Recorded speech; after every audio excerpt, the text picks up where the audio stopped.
नमस्कार। पिछले वीडियो में हम देख रहे थे ऑस्मो रेगुलेशन इन एनिमल्स। पिछले उसमें हमने देखा कि किसी भी मेराइन एनिमल्स जितने भी है विशेष करके उनके अंदर ऑस्मो रेगुलेशन कैसे होता है, किस टाइप का अडेप्टेशन देखा जाता है। नेक्स्ट हमारा पार्ट है ऑस्मो रेगुलेशन इन एनिमल्स और specially in osmo regulation in terrestrial animals. स्थलीय जंतुओं के अंदर किस प्रकार से स्थलीय जंतुओं में किस प्रकार से जल नियमन होता है। अब हम टेरेस्ट्रियल एनिमल्स की कुछ विशेषताएं देखते हैं कि स्थलीय आवास के अंदर प्रॉब्लम क्या है। स्थलीय आवास के अंदर हमारे पास में जैसे कि हमने जलीय आवास में देखा कि जलीय आवास में पानी की अधिकता थी या पानी की कमी हो सकती है या हो सकता है सॉल्यूट की कंसंट्रेशन में चेंज था। लेकिन यह टेरेस्ट्रियल या स्थलीय एनवायरनमेंट में हमारे पास में दो तरह की समस्या है। नंबर एक है लैक ऑफ वाटर, यानी यहाँ पर सबसे ज़्यादा है पानी की कमी, हमको इस समस्या से जूझना है। दूसरी हमारे लैक ऑफ साल्ट, यानी विभिन्न प्रकार के जो लवण हैं, लवण की भी कमी हो सकती है। इन दो समस्याओं को ठीक करने के लिए हमारे पास में टेरेस्ट्रियल एनवायरनमेंट है और इनकी कमी के होने के कारण इन्हीं की लॉस होने की संभावना ज़्यादा है, क्योंकि वातावरण में ये कम है। ये जितने कम होंगे उतने ही इनके लॉस होने की संभावनाएं ज़्यादा है।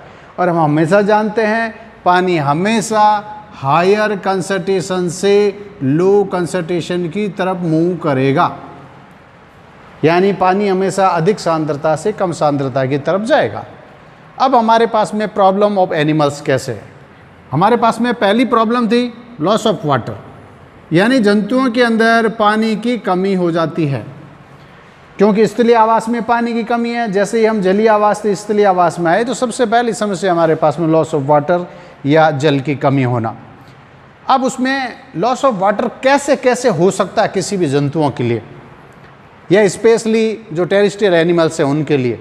टेरेस्ट्रियल एनिमल्स में भी बहुत सारे इन्वायरमेंट है। फोसोरियल हो सकता है, आर्बोरियल हो सकता है कि वो डेजर्ट अडेप्टेशन हो, या हो सकता है कि ग्रास लैंड इकोसिस्टम में हो, तो वो सब उसके अंदर शामिल होंगे टेरेस्ट्रियल एनवायरनमेंट के अंदर।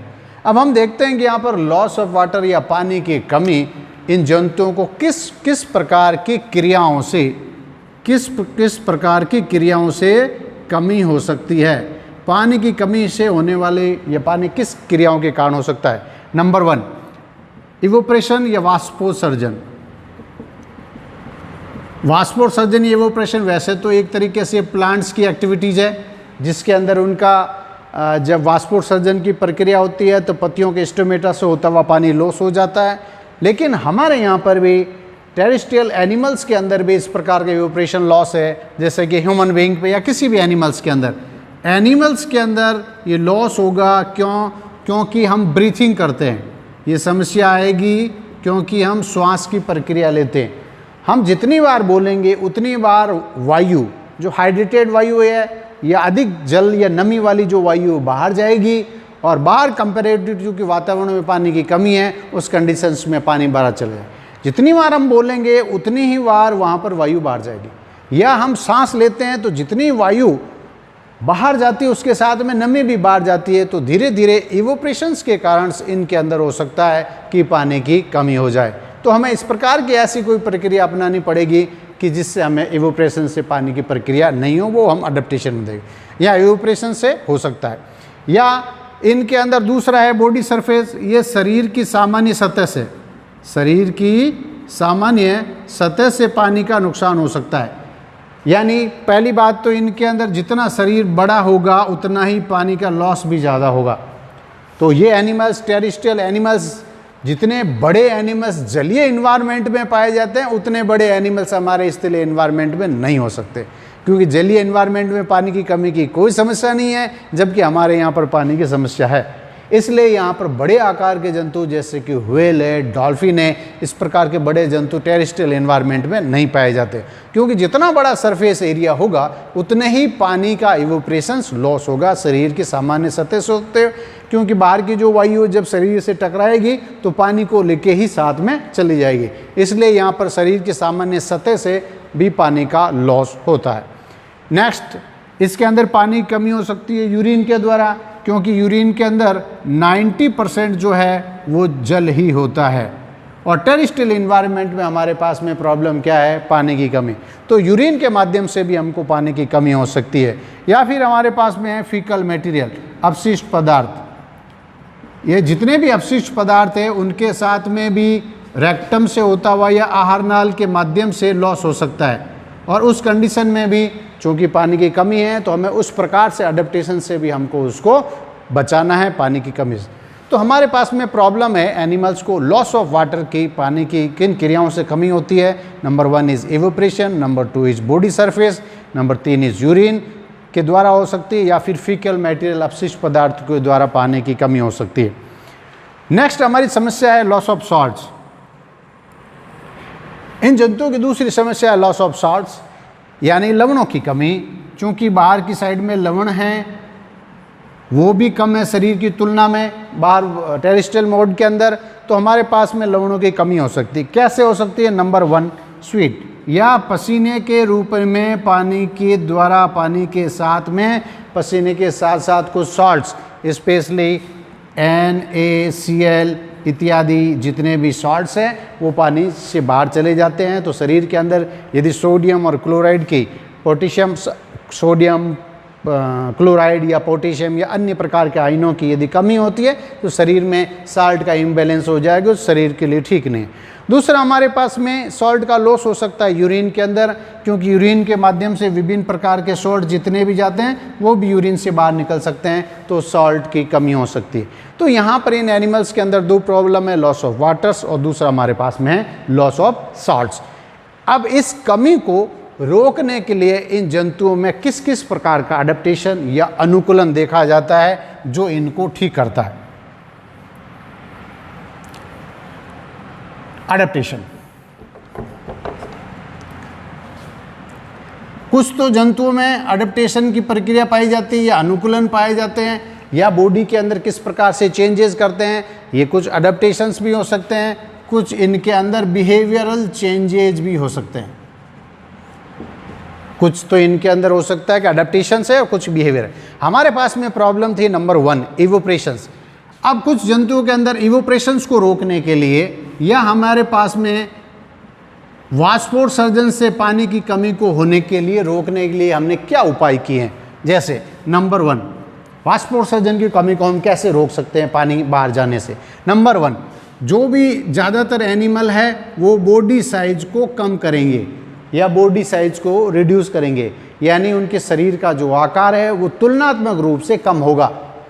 जितने कि जलीय वातावरण के अंदर जितना बड़ा आकार था उतना बड़ा आकार टेरेस्ट्रियल एनवायरनमेंट में नहीं हो सकता है। और जो वेरी वेल डेजर्ट एडेप्टेशन है वो एनिमल्स हमेशा छोटी साइज का होगा। जितनी छोटी साइज होगी वहाँ पर एवोपरेशंस भी कम होगा। दूसरा, इनकी बॉडी के ऊपर covering, another very important things, body size छोटी हो जाएगी, कवरिंग। अब कवरिंग के अंदर अलग अलग जंतु विशेष प्रकार की कवरिंग रखते हैं ताकि वहाँ से इवोपरेशन से होता हुआ वाटर लॉस नहीं हो। जैसे इंसेक्ट है या आर्थ्रोपोडा के जितने भी सदस्य हैं स्पेशली, वो सब के सब अपनी बॉडी के चारों तरफ एक क्यूटिकल का आवरण रखेंगे। उनके चारों तरफ क्यूटिकल का आवरण पाया जाएगा और क्यूटिकल वाटर इम्परमेबल है, जल के लिए अपारगम्य है। इससे होता हुआ बॉडी के द्वारा इवोपरेशन से वाटर लॉस नहीं हो सकता।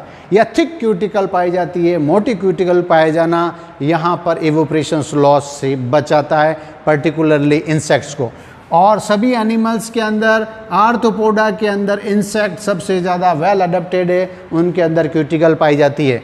और इस इंसेक्ट के अंदर भी एक ऑर्डर होता है कोलियोप्टेरा, जिसके अंदर सारे के सारे बीटल्स आते हैं। ये बीटल्स के अंदर सबसे ज़्यादा मोटी कवरिंग पाई जाती है, थिक क्यूटिकल्स की कवरिंग पाई जाती है। अब दूसरे जो भी एनिमल है जैसे कि बर्ड्स है, बर्ड्स के अंदर कवरिंग के अंदर चारों तरफ फीदर्स पाए जाते हैं। यह क्या पाए जाते हैं? पंख पाए जाते हैं।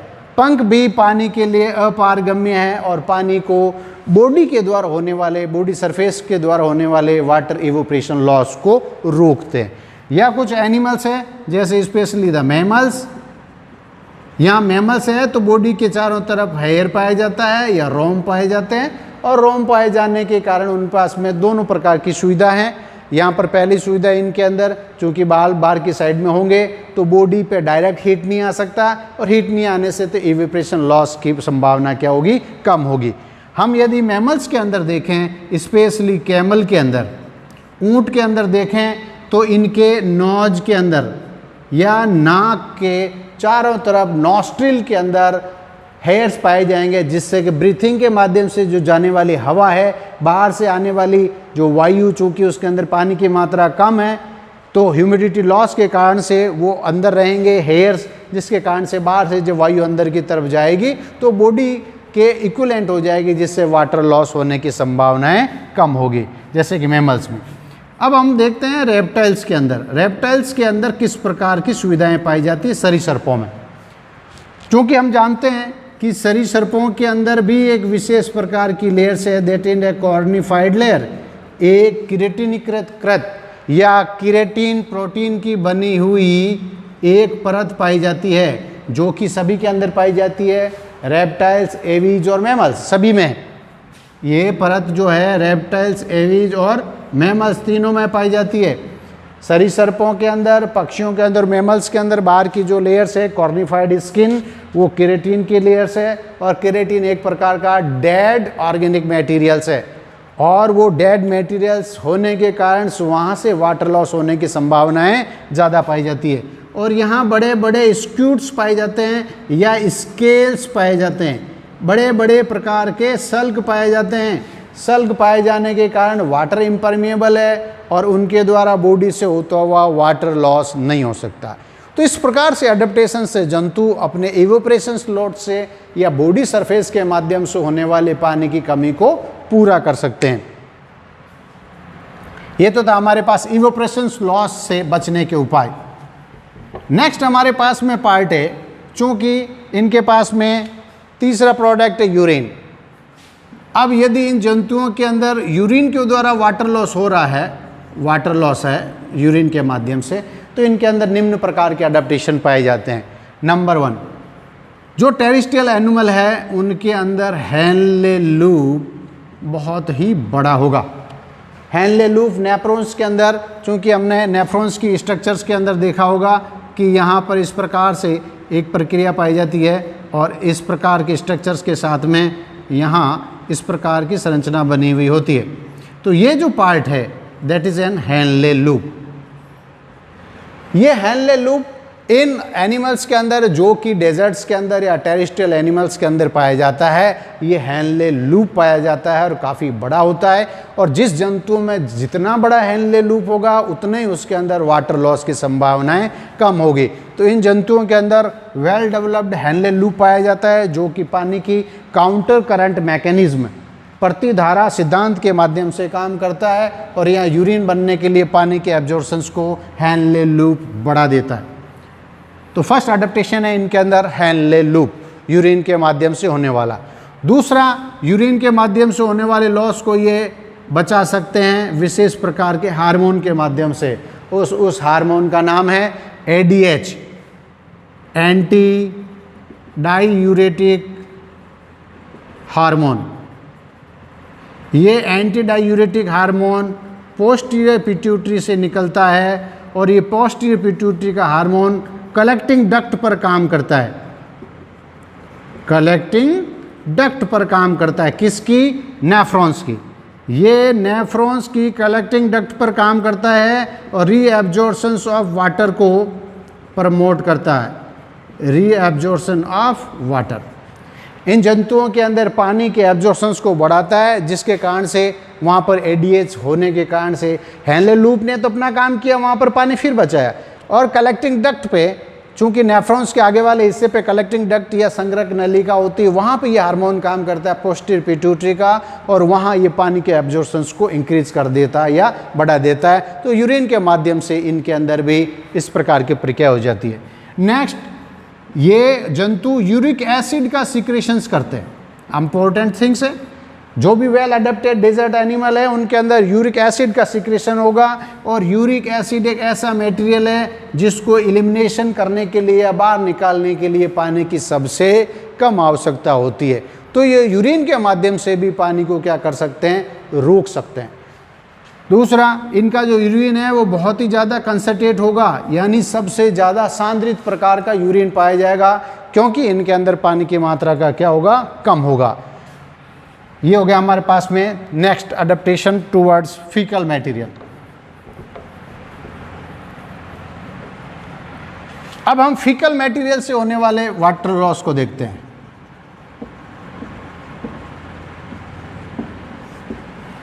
फीकल मटेरियल्स, चूंकि अपशिष्ट पदार्थ जो कि मल के माध्यम से या मल के साथ में जो पानी चला जाता है, उसको रोकने के लिए इनके पास क्या अडेप्टेशन है। चूंकि इनके अंदर कोलन, रेक्टम के अंदर विशेष प्रकार के होस्ट्रा पाए जाते हैं जो वाटर के एब्जॉर्प्शन को इंक्रीज कर देते हैं। यानी मल के माध्यम से जो बड़ी आंत है, बड़ी आंत के अंदर कोलन और रेक्टम के अंदर वहाँ पर विशेष प्रकार के टीनी और होस्ट्रा पाए जाते हैं जो पानी के एब्जॉर्प्शन को या अवशोषण को बढ़ा देते हैं, जिससे मल के माध्यम के अंदर मल के साथ में जाने वाला जो पानी है वो क्या हो जाएगा, कम होगा। इसलिए इनका जो फीकल मटेरियल है वो सॉलिड होता है या सेमी सॉलिड होता है, जिसके कारण से इनके अंदर पानी की मात्रा बहुत ही कम होती है और इससे होता हुआ पानी उनके अंदर नहीं जा सकता। नेक्स्ट, इनके अंदर कुछ विशेष प्रकार का अडेप्टेशन देखा जाता है, फूड हैबिट एबिटेशन।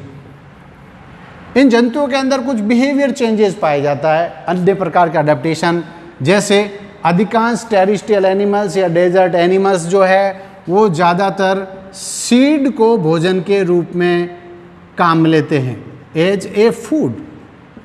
हमेशा सीड या भोजन्स को ज़्यादा काम में लेते हैं, जिसके कारण से हम जानते हैं कि सीड के अंदर यहाँ पर पॉलीसैकेराइड जमा है। क्या जमा है? पॉलीसैकेराइड्स।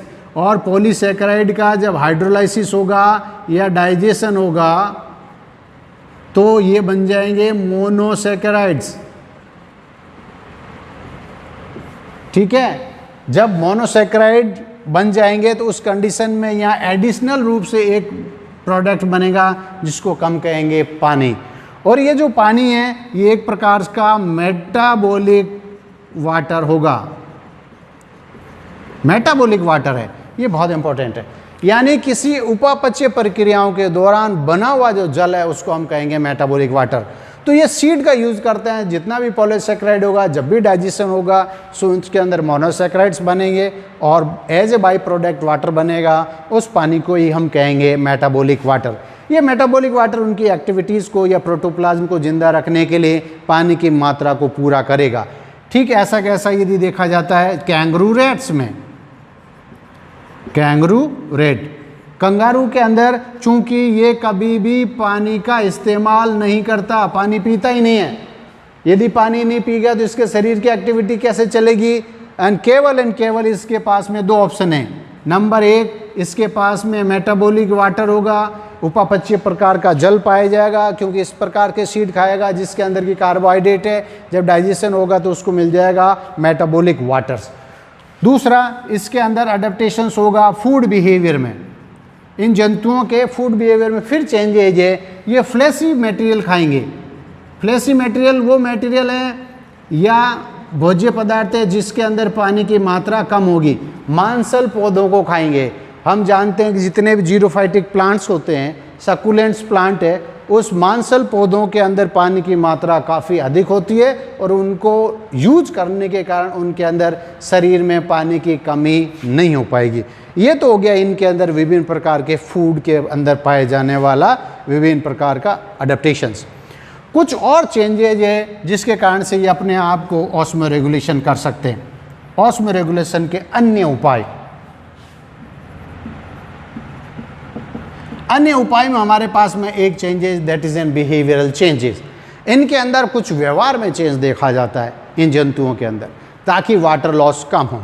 जैसे नंबर 1, ये जितने भी एनिमल्स हैं वो अपने आप को नॉक्टर्नल नेचर में रहेंगे, चूँकि ये ऐसी अपनी व्यवस्था बनेंगे, रात्रिचर होंगे, क्योंकि दिन में नहीं निकलेंगे, डायurnal नहीं होंगे या दिनचर नहीं होंगे, क्योंकि दिनचर के अंदर हीट ज़्यादा है तो इवेपोरेशन लॉस या वाटर लॉस या बॉडी सरफेस से पानी की मात्रा जाने की संभावना ज़्यादा होती है। तो जितने भी एनिमल्स वो बिहेवियर के अंदर अपने आप को रात्रिचर बना लेंगे, या तो रात्रिचर होंगे या होंगे क्रिप्सकूलर।